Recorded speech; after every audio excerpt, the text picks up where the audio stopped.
Fabián, ¿cómo estás? ¿Todo bien? Muy buenas noches. Muy bien, muy bien. ¿Cómo estás, Santiago? Todo bien, gracias a Dios. Justo le decía a la gente, acabo de arrancar, mientras esperaba que la gente se vaya conectando, le decía, a falta de un live, que hacía un montón que no conocía acá en Instagram, hoy tengo dos y con dos grosos. Ahora me toca cerrar la jornada con vos, así que agradecido de corazón que te tomes este tiempo para charlar conmigo, Fabián. No, gracias a vos, gracias a vos. Para mí es un tiempo. Estoy disfrutando mucho esta cuarentena. Digo yo, si uno está solo, en una etapa de cuarentena como esta, de aislamiento, bueno, vas a tener que vivir la expresión de la soledad, ¿no? Pero si uno está casado, el aislamiento es una luna de miel. Así que si el esposo es Cristo, muchos de nosotros estamos viviendo un tiempo muy precioso, muy modelador, purificador, sin dejar de vivir la expresión de la unidad que hay en el Cristo corporativo y, y de ver este refinamiento que hay en la prueba, ¿no? Sabiendo que cada vez que aparece una crisis, lo único que va a contar siempre es dónde está edificada la casa, ¿no es cierto? Entonces esto ayuda. Es necesario que Dios nos dé un golpe de gracia para descubrir realmente el engaño que hay dentro nuestro y entender qué cosas deben ser purificadas, ¿no? Exacto, sí, pienso exactamente igual que vos. A mí personalmente ya al principio disfrutaba la cuarentena, hoy en día ya estoy queriendo ahí, estoy trepando las paredes porque sinceramente quiero ya salir, pero es muy cierto lo que vos decís. Y bueno, nuevamente te agradezco por este tiempo que me permitís charlar con vos. Sabés que yo te decía en privado el otro día charlando por teléfono, te decía de que tenía muchas ganas de poder encarar este tema y mi primera opción fuiste vos porque te he visto en muchos reportajes la manera en la que pensás y transmitís el Evangelio y quería poder tratar este tema que es tan pero tan heavy y justo en el momento en el que estamos atravesando, ¿no? Que es el problema de la maldad y el sufrimiento, o el del dolor y el sufrimiento, mejor dicho, perdón, Mm. ante la circunstancia que estamos atravesando, ¿no? Recién vos decías algo, y yo estoy al 100 con vos, ¿no? Que, a ver, en el tiempo de prueba, en las dificultades, es un tiempo de refinamiento con Dios. Pero hay gente que no comparte nuestra misma cosmovisión, Mm. y hay veces de que cuando se plantea el tema de una pandemia como la que estamos viviendo hoy, y se plantea dónde está Dios en este momento, ¿no? Eh, Hasta ahí llega, se queda sin respuestas. Hoy me gustaría poder tocar, y entiendo de que obviamente no, vos no los desvinculás, ¿no? Pero mucha gente del otro lado también quizás te tiene muy presente con la imagen de cantante, de autor, ¿no? De lo que representás como parte de una banda histórica, ¿no? Pero a mí me gustaría más tocar esa parte pastoral, ¿no? Que seguramente vuelvo a repetir, no la debes de vincular, pero por las dudas aclararlo a la gente que nos está viendo y decir, ¿cómo haces para responderle vos como un representante, ya sea de Cristo, de la iglesia, tal y como lo somos todos, ¿no? Pero hay veces que la imagen del pastor es como que no sé, que sobresale un poco más, ¿no? ¿Cómo haces para responderle a esa gente que está atravesando quizás por momentos de dificultad, de soledad, de dolor, de incertidumbre, y que se pregunta, ¿y dónde está Dios? Bueno, viste que Kant decía que no vemos la realidad tal cual es, sino que vemos la realidad tal cual somos. Eso quiere decir que el hombre no tiene una visión específica de la realidad, sino que tiene una percepción de la realidad, ¿no?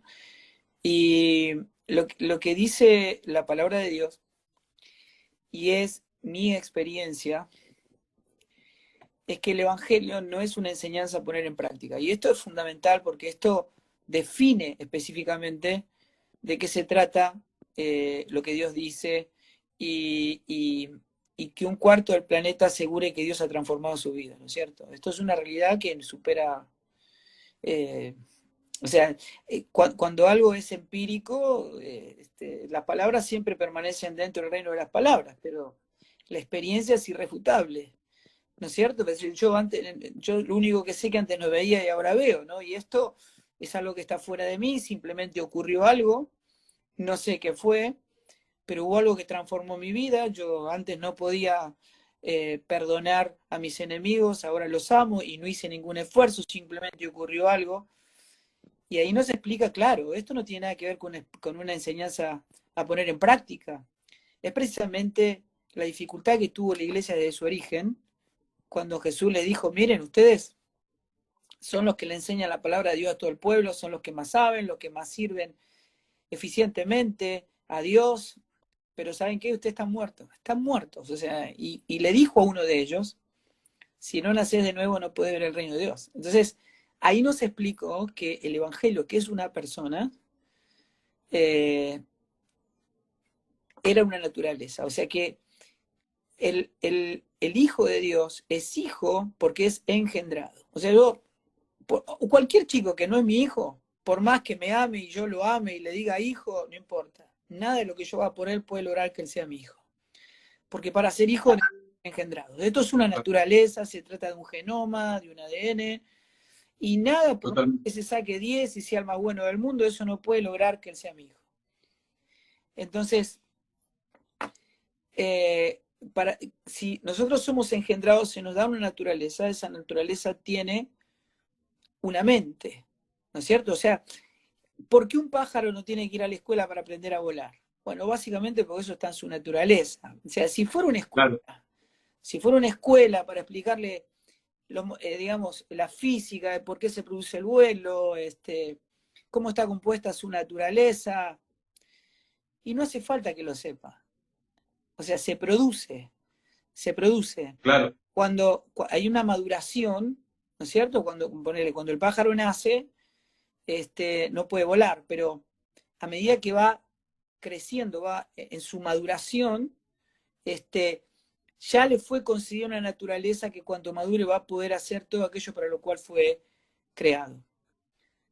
Y entonces el cristiano hay veces que no puede explicar las cosas que le ocurren, porque es una naturaleza que se expresa. Yo no sé por qué puedo amar a mis enemigos, pero algo extraordinario ha pasado en mi vida, que está fuera de mí, que reconoce la otredad de Cristo, o sea, que yo sé que hay otro que está en mí, que no soy yo, que debe ser manifestado, claro, ¿no es cierto? Y claro, cuando yo no conozco a Cristo, y para mí es importante explicar qué es conocer. Suponete que alguien no sé, en la NASA, digamos, los estudiosos más importantes, pudieran estudiar a mi esposa y ellos podrían sacar la cantidad de células que tiene en el cuerpo, la cantidad de pelos que tiene en su cabeza, saben muchísimo más que yo, seguramente, tienen mucha más información que yo de mi propia esposa, pero ellos no la conocen, yo sí. No es información, claro, no es información. Conocer no es información. Conocer a Dios no es tener información de Él. Son dos cosas completamente distintas. Si yo le conozco y tengo información, me ayuda a encaminar ese conocimiento.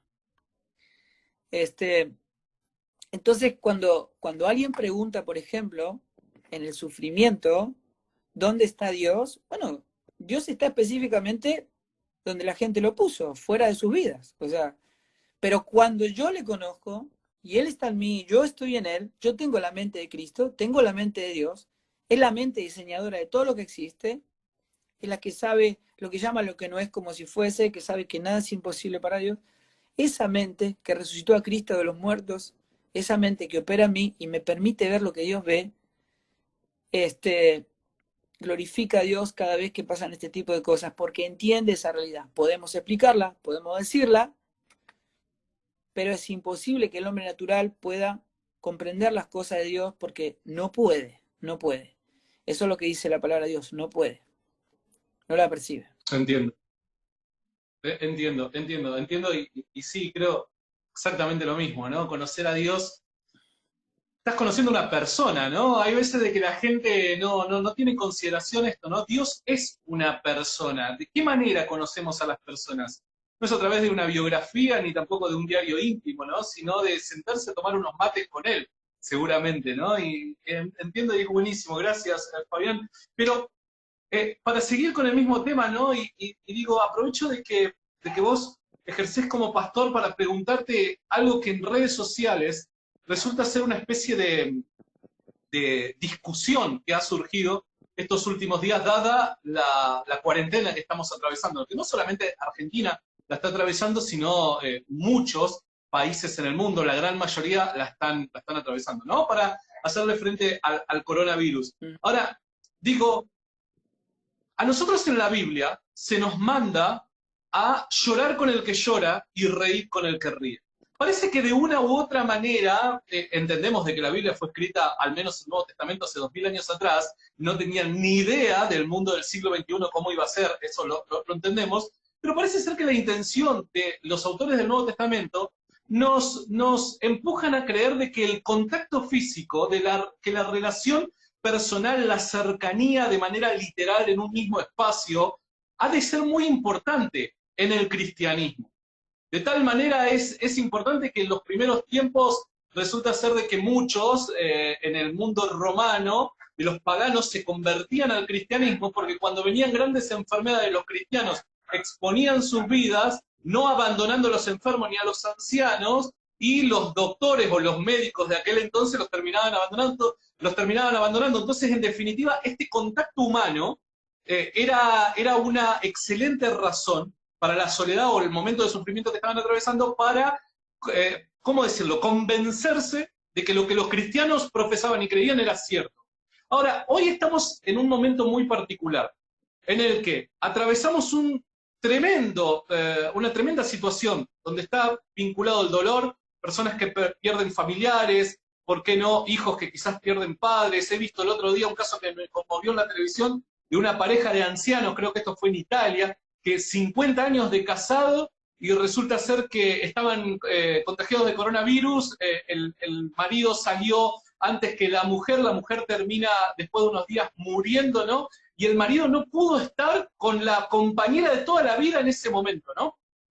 Digo, ¿cómo nosotros los cristianos hacemos para cumplir con estos mandamientos que parece decirnos el Nuevo Testamento de tener una cercanía con aquel que está sufriendo, cuando nos mandan a guardar una cuarentena?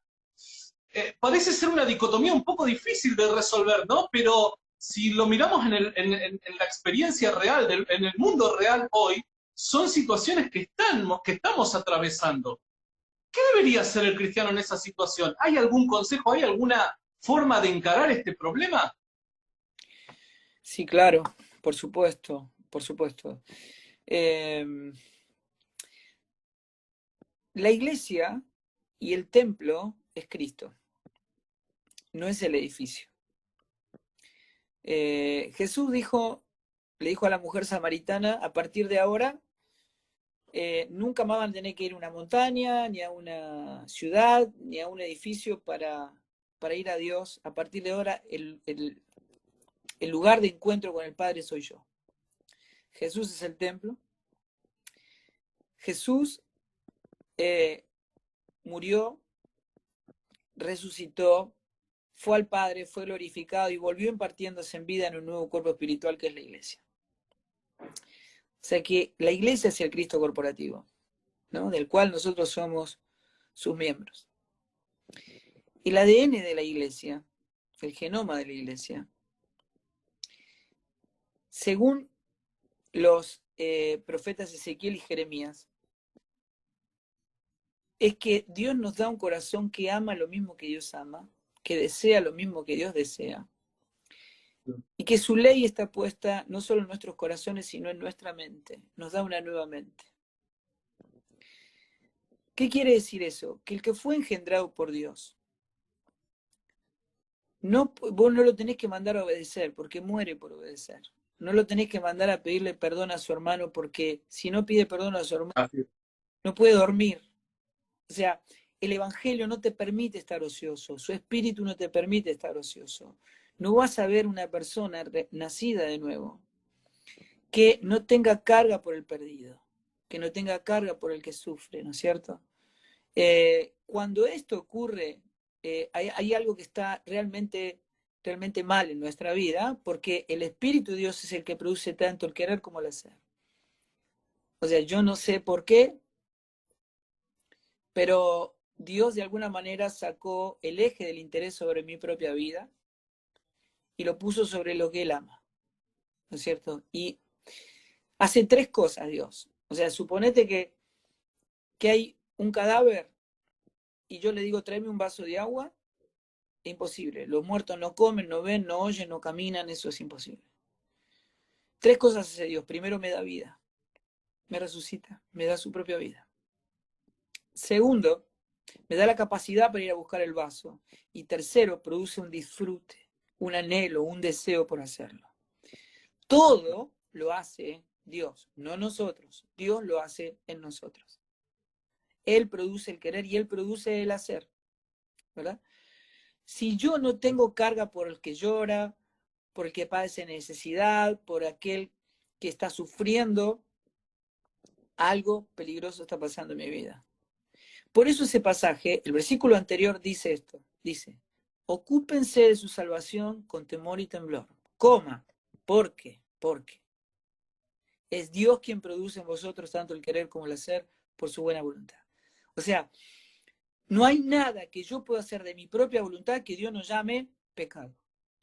Porque todo lo que no proviene de la fe del Hijo, para Dios es pecado. Eso dice la palabra. Pero si Él produce el querer por su voluntad, por su buena, no por la mía, por su buena voluntad, ¿no es cierto? Entonces puedo entender que Dios está produciendo una vida en mí, que no es mi vida, sino es la vida de Él, ¿no es cierto? No es que Dios me dio la vida, Dios no me dio la vida, o sea, Dios me dio a su Hijo, y el que tiene al Hijo tiene la vida, porque la vida está en el Hijo. Yo estoy en Claro. Él, tengo la vida es puesta de manifiesto, y esa vida que es puesta de manifiesto es la de alguien que vino a morir por amor a sus enemigos, que dio la vida por ellos, y la expresión de un Hijo de Dios, del Cristo que está en nosotros, es ir a buscar al perdido, al que sufre, al que llora, al que está angustiado, el que padece hambre, necesidad. Es la expresión de una naturaleza. No es el sentido del deber, no es el sentido de la responsabilidad. El sentido del deber y el sentido de la responsabilidad ofende a Dios. Ofende a Dios. Y te lo puedo decir de una Qué manera buena, que lo vas a entender. qué buena frase tiraste, ¿eh? Si yo, por ejemplo, te diría a vos que estoy con mi esposa porque firmé un papel y porque, bueno, ahora mi responsabilidad es estar con ella, pagar todo lo que tenga que pagar. Si vos me estuvieras escuchando a mí, lo primero que dirías es, este hombre está deshonrando a su esposa, ¿verdad? Pero si yo te diría a vos que estoy con ella porque la elijo todos los días de mi vida, porque es el tesoro que Dios me ha regalado para caminar todos los días, amando y sirviendo a Dios y a la gente en Cristo, ¿cierto? Entonces, cualquiera que me escuche sabría que estoy honrando a mi esposa, ¿verdad? Solo se sirve por amor a Dios, no por el sentido de la responsabilidad. Ofende a Dios que lo hagas por el sentido de la responsabilidad. Estamos porque anhelamos hacerlo, porque morimos por obedecer, porque morimos por expresar la vida y el corazón de Dios en este mundo y en los perdidos y en los necesitados. Entonces, no hay una expresión de iglesia genuina que no sea la del Cristo que habita en nosotros, ¿no es cierto? Que muere por amor a tu prójimo, a tu enemigo y a tu hermano. Es una evidencia. Excelente, ¿no? Es una evidencia. El Evangelio no se expresa de otra manera que no sea por evidencia. Un bebé nace, si está muerto no llora, pero si está vivo va a llorar y lo primero que dice la mamá es, tiene hambre. O sea, una persona expresa una evidencia de vida cuando tiene hambre. Los muertos no tienen hambre, pues no comen. No comen. Entonces, si hay alguien que no tiene interés en comer del pan de vida es porque no ha nacido, no está vivo, no está vivo. Entonces, si algo está pasando, si la iglesia no está respondiendo como tiene que responder, lo que tiene que hacer es ir y comer del pan de vida. Qué buena respuesta. Y permitime salir 5 minutos del libreto que tenía armado, porque esto me permite hacerte una pregunta que personalmente durante mucho tiempo la he debatido conmigo mismo, por así llamarlo, ¿no? Porque pienso, a ver, vos lo dijiste mucho más poético y más lindo de lo que yo en 100 vidas lo podría haber hecho, ¿no? pero pienso exactamente igual que vos en ese sentido. Ahora, mi pregunta es la siguiente, y permitime salir 5 minutos del tema que estamos tratando. Desde este punto que vos estás exponiendo la realidad de una persona nacida de nuevo por el Espíritu Santo, ¿no? Engendrada por el Espíritu. ¿Existen en el mundo real personas apartadas de Dios? Los famosos apartados, ¿existen? ¿Una persona nacida de nuevo se puede apartar del camino? Bueno, lo que dice Pablo con respecto a eso es, se fueron de nosotros para demostrar que estuvieron entre nosotros sin ser de nosotros, porque si hubiesen sido de nosotros, nunca se hubiesen ido de nosotros. O sea, hay una persona que puede, como el hijo pródigo, enfriarse, pero hay un momento en que hay una vuelta en sí, ¿no es cierto? Y, y Pablo, justamente, o sea, hay varios casos en los cuales Pablo relata, entregué su cuerpo a Satanás para que su alma se salve, Sí. ¿cierto? Bueno, es esta cuestión de que alguien se aleja o se enfría y el Señor cuando te ve arrepentido te lleva justamente para que no te pierdas, ¿no es cierto? Esto ha pasado mucho y son situaciones en las que hemos vivido y experimentado también en nuestra vida con varias personas. Pero la realidad de un hijo es que un hijo, donde esté, está en la China, sigue siendo hijo, pero esta cuestión de que se aparta y que, y que disfruta del pecado, eso es inviable para alguien que fue regenerado. Porque la palabra dice, aquel que fue engendrado por Dios ya no practica el pecado porque la simiente de Dios está en él, Dios le guarda y el maligno no le toca. O sea, sí que podemos pecar, pero ya no podemos practicar el pecado porque lo que ha cambiado el Espíritu de Dios en nosotros es nuestra relación con el pecado. Ahora el pecado nos duele, o sea, aborrecemos el pecado y entonces eso lo único que produce es arrepentimiento, angustia, dolor y deseo de rajar de ese lugar. ¿No es cierto? No es que no podemos pecar, pero ha cambiado nuestro vínculo completamente con el pecado. Estamos en guerra con el pecado. Esa es la realidad. Excelente, ¿no? Buenísimo, buenísimo. Gracias por salvar esa duda que tuve durante mucho tiempo. Volviendo al tema que nos compete hoy, y gracias nuevamente, gracias a toda la gente que está conectada, están escribiendo y demás. También me preguntaba, ¿no, Fabián? Mucho se habla en los medios de comunicación con respecto a esta nueva frase, término, le podemos llegar a decir que cada vez está sonando más, que es la nueva normalidad, ¿no? Parece ser que ya las cosas, al menos en corto tiempo, no van a volver a ser como lo eran antes, en el sentido de las relaciones, en el sentido de los lugares, la concurrencia, etcétera, etcétera.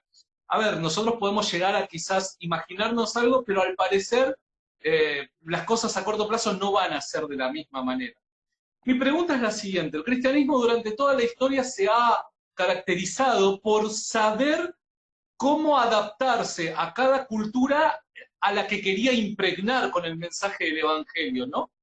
En el presente, la nueva generación que hoy está empezando a salir a las calles a proclamar el Evangelio, ¿no? Calles, lo digo poéticamente, me refiero a querer empezar a salir por la vida por la causa de Cristo, ¿no?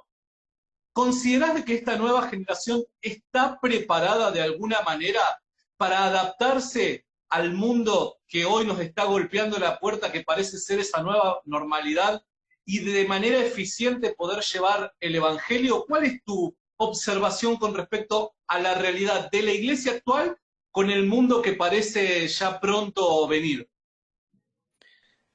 Bueno, hay dos cosas que son importantes. Primero, lo que hay que entender es que es verdad, o sea, los griegos han dejado un legado tremendo en cuanto a la búsqueda de la sabiduría. Ya Pablo lo expresaba de esa manera, los griegos buscan sabiduría y los judíos buscan señales. De los propios griegos vino toda la idea de la segregación por edad, sacarle los hijos a los padres y educarlos ellos para que su educación se pueda canalizar para los intereses de la nación y no para los de los padres en particular. Eso fue pasando de generación en generación, toda gente en guerra con Dios, ¿no es cierto? Y llega a la idea de la escuela, ¿no? Por segregación de edad. Mirá por dónde estoy empezando para responder tu pregunta. Hay algo que es interesante porque cuando hace 500 años, cuando la idea de la escuela dominical aparece en la iglesia, está choreada del mundo, ¿no es cierto? Porque esto es algo que está en el mundo. La educación era paga y entonces los pobres no podían acceder a la educación. Entonces aparecieron maestros voluntarios que enseñaban a los pobres gratis los domingos. La iglesia dijo, mirá qué buena idea, ¿por qué no agarramos esta idea y la ponemos para enseñar Biblia? ¿No es cierto? Muchos de los hermanos de ese tiempo dijeron, esto va a destruir la iglesia. Y en gran parte lo hizo. En gran parte lo hizo, porque la iglesia no está hecha por segregación de edad. Está hecha por familias. Y los padres delegaron el pastorado de sus propios hijos, la guía espiritual de sus propios hijos a la iglesia. Y Dios no le dio herramientas a la iglesia para educar hijos. Las herramientas se las dio a los padres. Entonces, encontramos padres que no lideran, que no pastorean, que no están atentos. Entonces, los chicos buscan siempre un medio de menor exigencia. Al principio son héroes, pero después cuando viene la adolescencia y ya no tienen ganas y ya no ven a los padres como héroes y empiezan a ver a sus propios amigos como un medio, como digo, como un medio de menor exigencia. Mi amigo no solamente no me está pidiendo que arme la cama y mi habitación, sino que además capaz que me festeja que eso no lo haga. Y entonces nos encontramos que los padres terminan dándole a la iglesia para que queden a cargo de alguien que ni siquiera aparece en la Biblia, que es el pastor de jóvenes.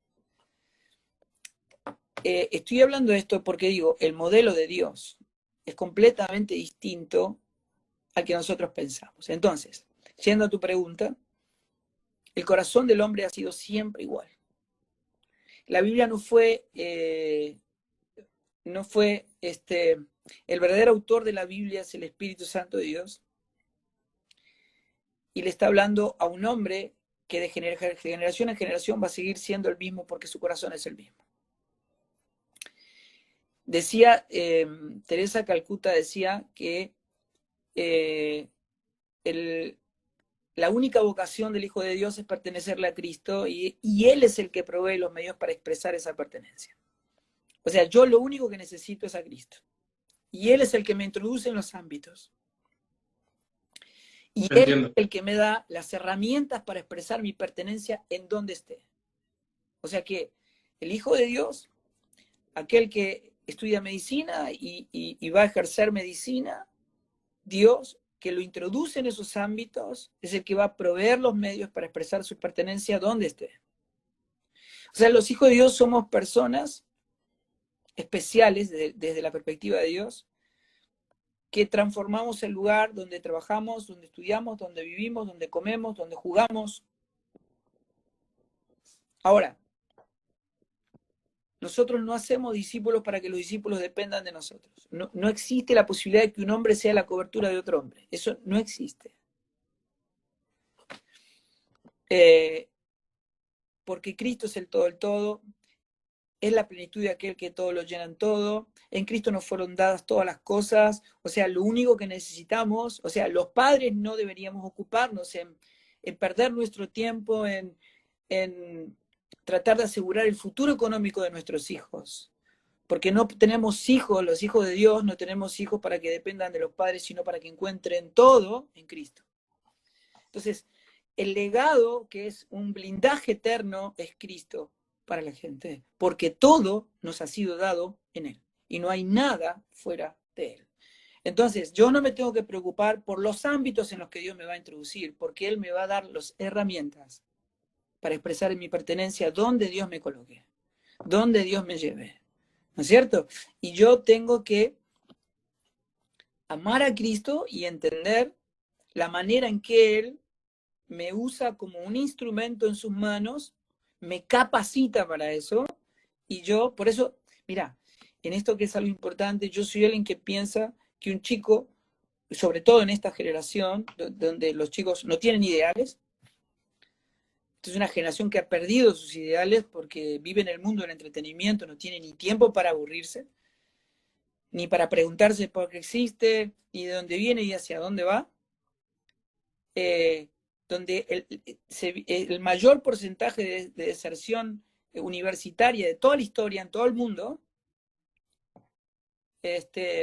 yo creo que un chico cuando termina la secundaria debería hacer una experiencia misionera antes de entrar a la universidad. Porque no es lo mismo estudiar algo y después entregárselo a Dios que capacitarse para lo que Dios te llamó a hacer. Son dos cosas completamente distintas. Entonces, si Dios no dice lo que vamos a hacer, nos tenemos que capacitar para eso, para entrar en los ámbitos en los que Dios nos introduce, capacitados para poder expresar a Cristo de la mejor manera en ese lugar. Wow, genial. No me quiero, perdón, no me quiero olvidar porque ya hace un par de preguntas atrás que digo, la próxima lo meto, la próxima lo meto.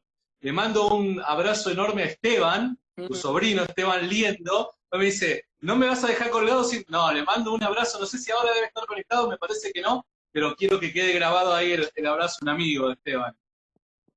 Sí, sí. Es el sobrino mayor, ¿no? Es el hijo mayor de mi hermano mayor, digamos, ¿no? Así fue el primer liendo de toda esta generación. Muy querido, muy mimado también. No, es un genio y siempre que tengo la oportunidad me enseña de economía, me enseña de todo lo que tiene que ver con la política. Es un genio, es un crack. Así que le agradezco también la conexión porque gracias a él hoy tengo la oportunidad de hablar con vos, Fabián. Volviendo al punto que estabas recién desarrollando, ¿no?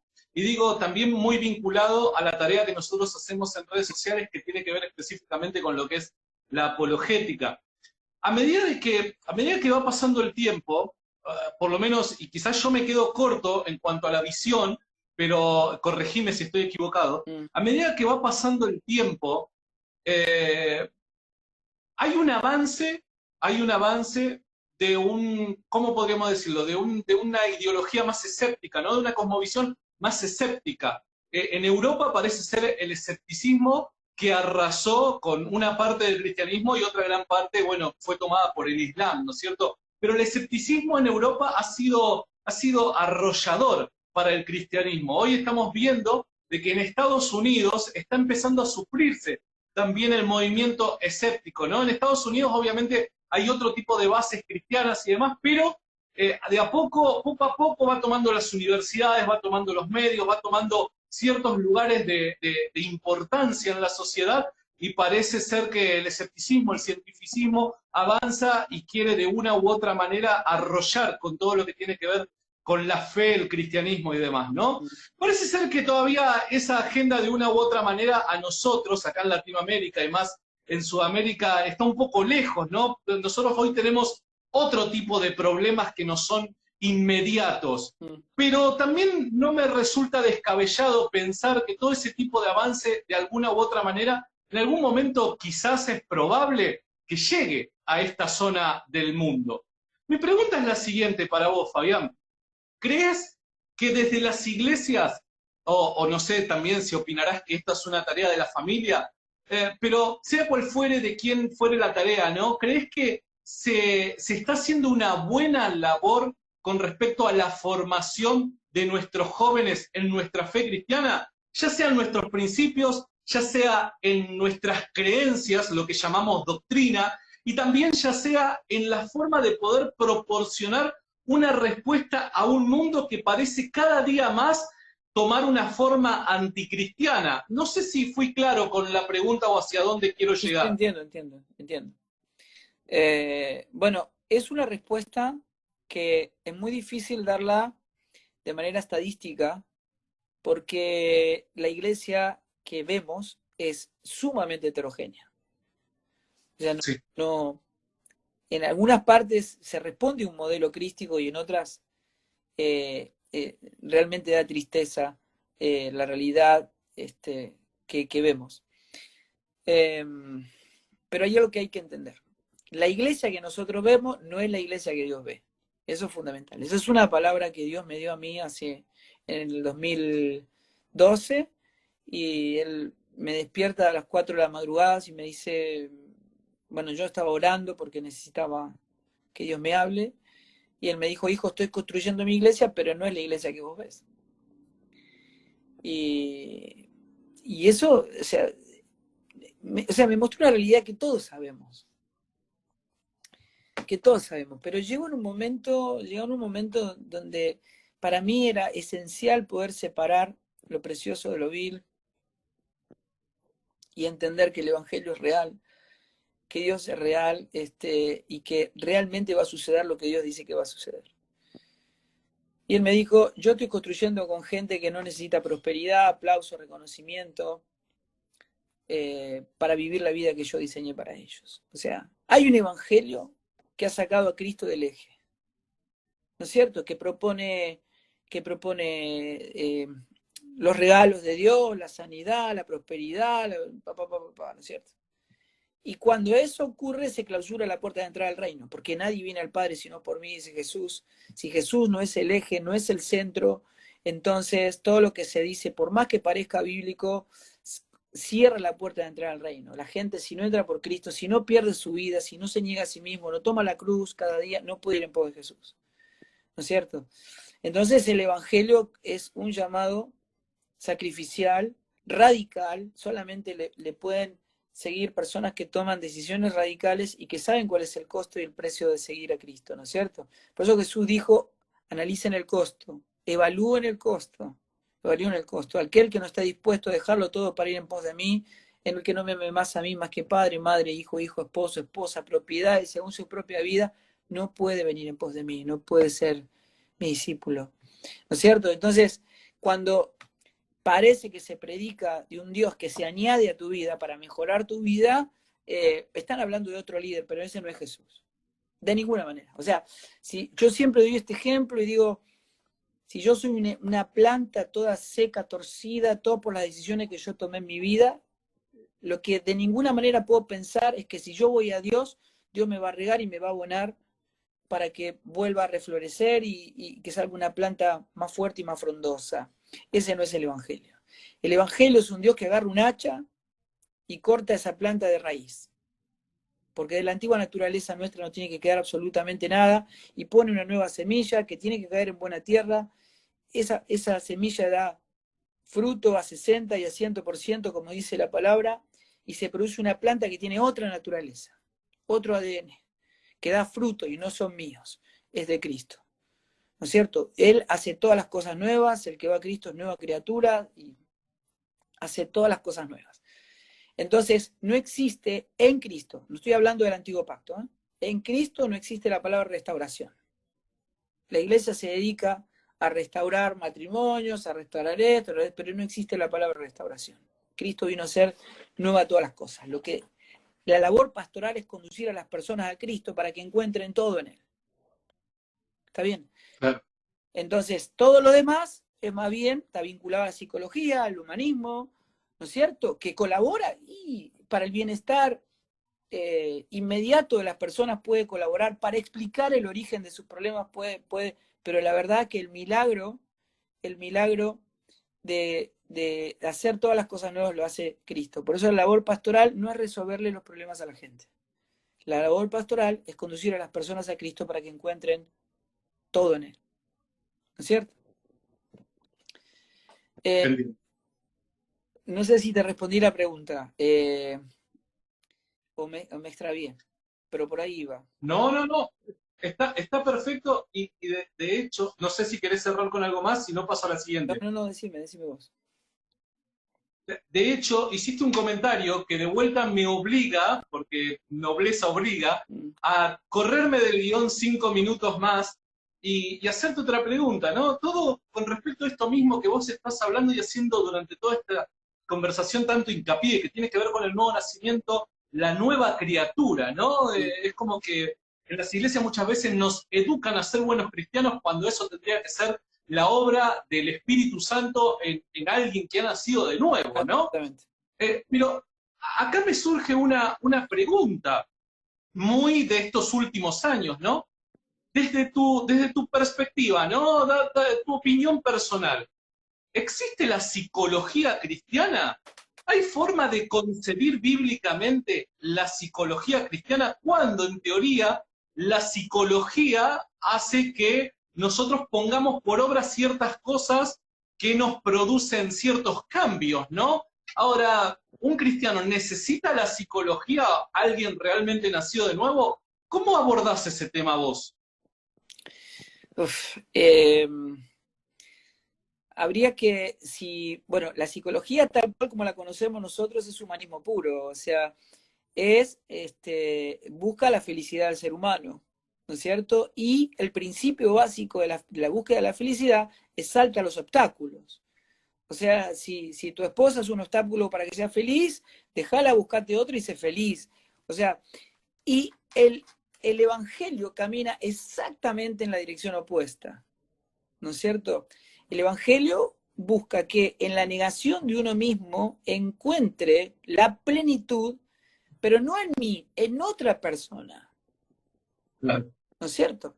En la cual yo estoy incluido en él, ¿ok?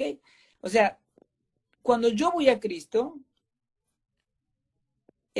Dios no me hace una mejor persona, no me hace mejor padre, no me hace mejor hijo, no me hace mejor esposa. No, no, no. Cuando yo voy a Él, muero. O sea, me incluye en Él. Y el buen padre está en Cristo, y el buen hijo está en Cristo, y el buen esposo está en Cristo, porque nada de eso está en mí. Entonces yo estoy incluido en Él, soy parte de su cuerpo, soy miembro de su cuerpo, como dice, pero lo que se expresa en mi vida es Cristo. Y te voy a decir un principio fundamental en cuanto al matrimonio, que dice que el matrimonio es, de alguna manera, la expresión que define la relación de Cristo con la iglesia.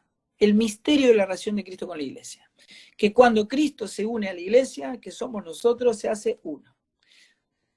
Así funciona el matrimonio, cuando el esposo, que es Cristo, y la esposa, que es la iglesia, y el esposo del matrimonio y la esposa se unen, se hacen uno.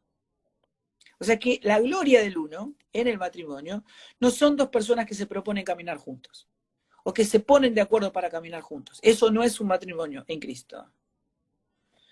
El matrimonio en Cristo son dos personas que renuncian a sus voluntades para hacer solo la voluntad de Dios. O sea, están gobernados por la mente de Cristo. ¿Qué es la iglesia? La iglesia es un montón de gente que renuncia a sus voluntades para hacer solo la voluntad de Dios. Esa es la gloria del uno, la gloria del Cristo, que reúne todas las cosas en Él para devolvernos al Padre y nos hace uno. Esto es fundamental porque la pregunta anterior en relación a la iglesia, vos decís, la iglesia que uno ve no es la iglesia que Dios ve. Y yo no tengo ninguna duda, porque Dios es real, que la gloria postrera va a ser mayor que la primera. O sea, se van a desarrollar una enormidad de movimientos en el mundo anticristianos, pero la realidad es que la iglesia va a crecer y la iglesia está creciendo de una manera descomunal. O sea, nunca hubo un crecimiento logarítmico como hay ahora en la historia del mundo. Sí. Y a medida que nos vayamos acercando a los tiempos de Cristo, cada día va a ser mayor y va a haber comezón de ir, también va a venir la apostasía, el mundo va a empeorar, pero también muchos van a venir a Cristo y la gloria postrera va a ser mayor que la primera. Y esto lo sabemos y sabemos que esto va a venir. Esto está ocurriendo también. Exacto, sí, sí, sí. A ver, para la gente que está conectada, muchísimas gracias por estar ahí comentando y demás. Nos quedan los últimos minutos. Fabián, yo me quedaría hablando horas con vos, sinceramente. Aprendo una bocha, en serio. Y me encanta esto, me encanta, fuera de broma, te lo decía en privado, esta capacidad que, o esto, no sé si decirlo capacidad, sino más bien tan poco encontrado de alguien que te hable del corazón pero sin desvincularlo de la cabeza, ¿no es cierto? Hay veces de que nosotros los cristianos de a pie, por así llamarlo, tenemos el vicio de irnos o a un extremo o al otro, ¿no? Y tenemos que tratar de buscar este equilibrio. El cristianismo es este equilibrio, ¿no? No desvincular la razón del corazón para hacer llegar el evangelio, ¿no? Fabián, para ir aterrizando ya en los últimos minutos que nos quedan, me quedan las últimas dos preguntas, y tiene que ver la anteúltima con esto. Yo, obviamente vos no te acordarás, la vez que yo te conocí personalmente fue si yo no me equivoco, fue en la noche que se discutió en el Senado el tema del aborto. Vos estabas en una carpa, yo fui, me acerqué, te saludé y demás. Es más, tengo un video que nunca lo pude publicar entrevistándote a vos porque el audio salió horrible, me acuerdo. Lo tengo por ahí guardado.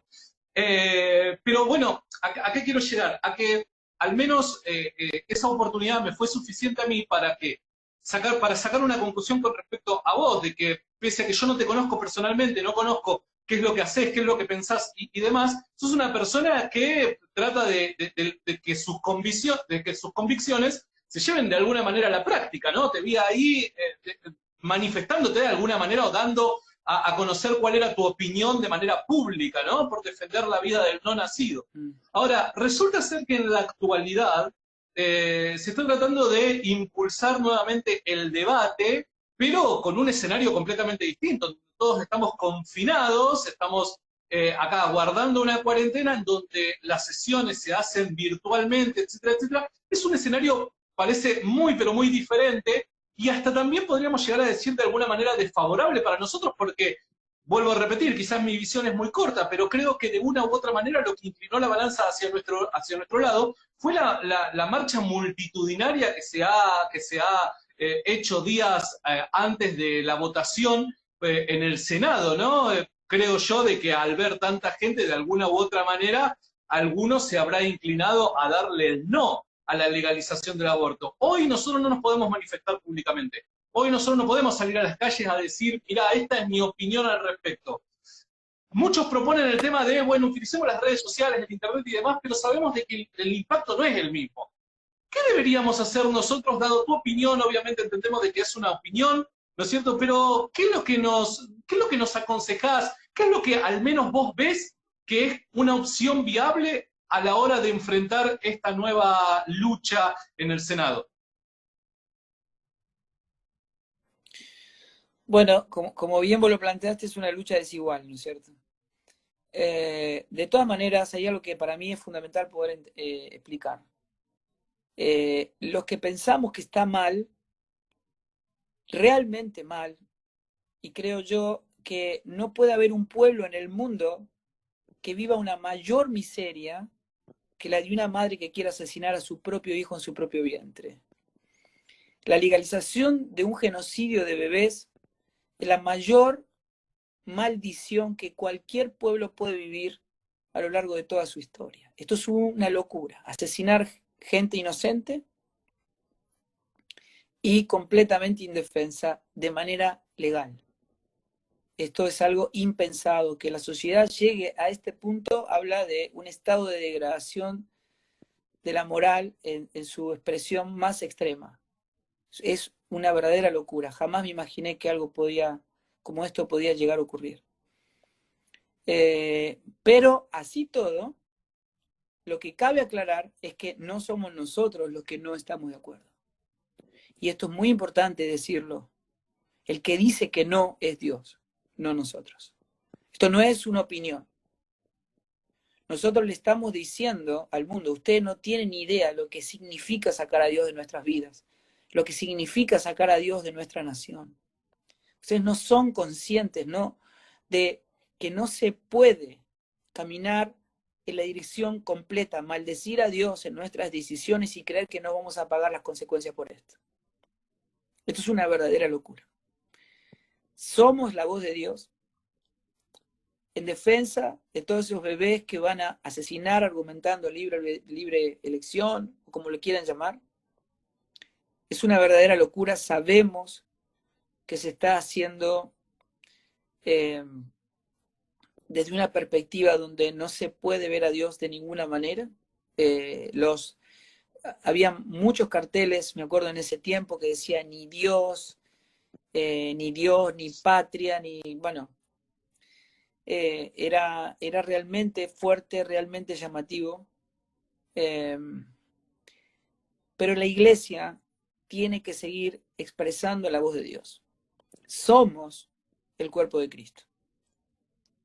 Y tenemos que manifestar la verdad de Cristo, la verdad de Dios, donde estemos, en todo tiempo, predicar a tiempo y fuera de tiempo, en todo lugar.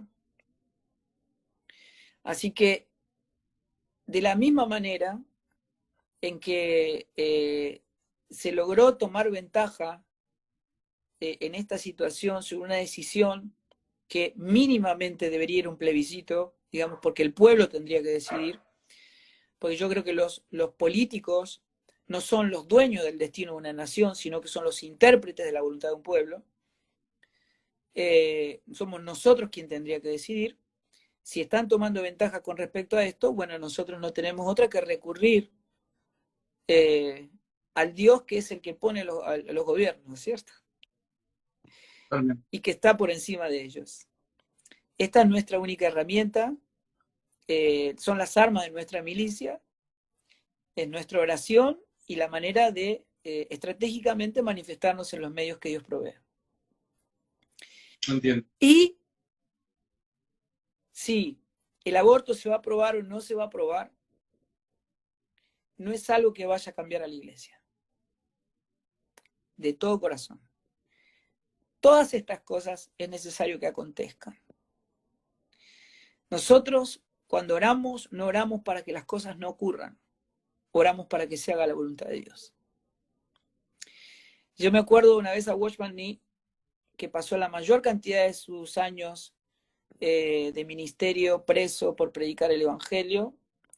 Le dije, ¿por qué no oraban para que se termine el gobierno comunista? Y él dijo, ¿cómo voy a orar por eso? Si es precisamente cuando el pueblo es perseguido, cuanto más prospera el evangelio, cuanto más crece su iglesia, ¿no es cierto? Y cuando uno va a la historia, incluso en los tiempos del Señor, cuando el pueblo de Dios era esclavo, estaba bajo la esclavitud del Imperio Romano, y eran torturados, asesinados, comido a boca de león, es donde la iglesia más crecía en número, en gracia, en poder, y todos sabemos que después de Constantino, cuando hubo una unión con el poder, empezó la debilidad, porque nos hicieron edificios hermosos y nos metieron adentro una caja. O sea, el diablo se alió con la iglesia. Y en vez de perseguirnos, dijo, ahora son ciudadanos honorables, y nos quedamos adentro de las cajas. Pasaron 1000 años, llegamos a la época del Renacimiento, la Ilustración, y la exacerbación del humanismo, y llega Nietzsche, y Nietzsche dice, Dios ha muerto. Dios ha muerto. Pero no que murió en el cielo, murió en el corazón de los hombres y con él todos los valores que en él se sustentan, el amor, la piedad, la misericordia, ¿verdad? O sea, lo que la iglesia no tiene que hacer es tener los edificios como un lugar de establecimiento. Cristo tiene que ser manifestado y que ocurra lo que tenga que ocurrir. Pero si Cristo es manifestado en persecución, en dolor, en crisis, donde sea, la gloria postrera va a ser mayor que la primera. Y esto es una realidad. Wow.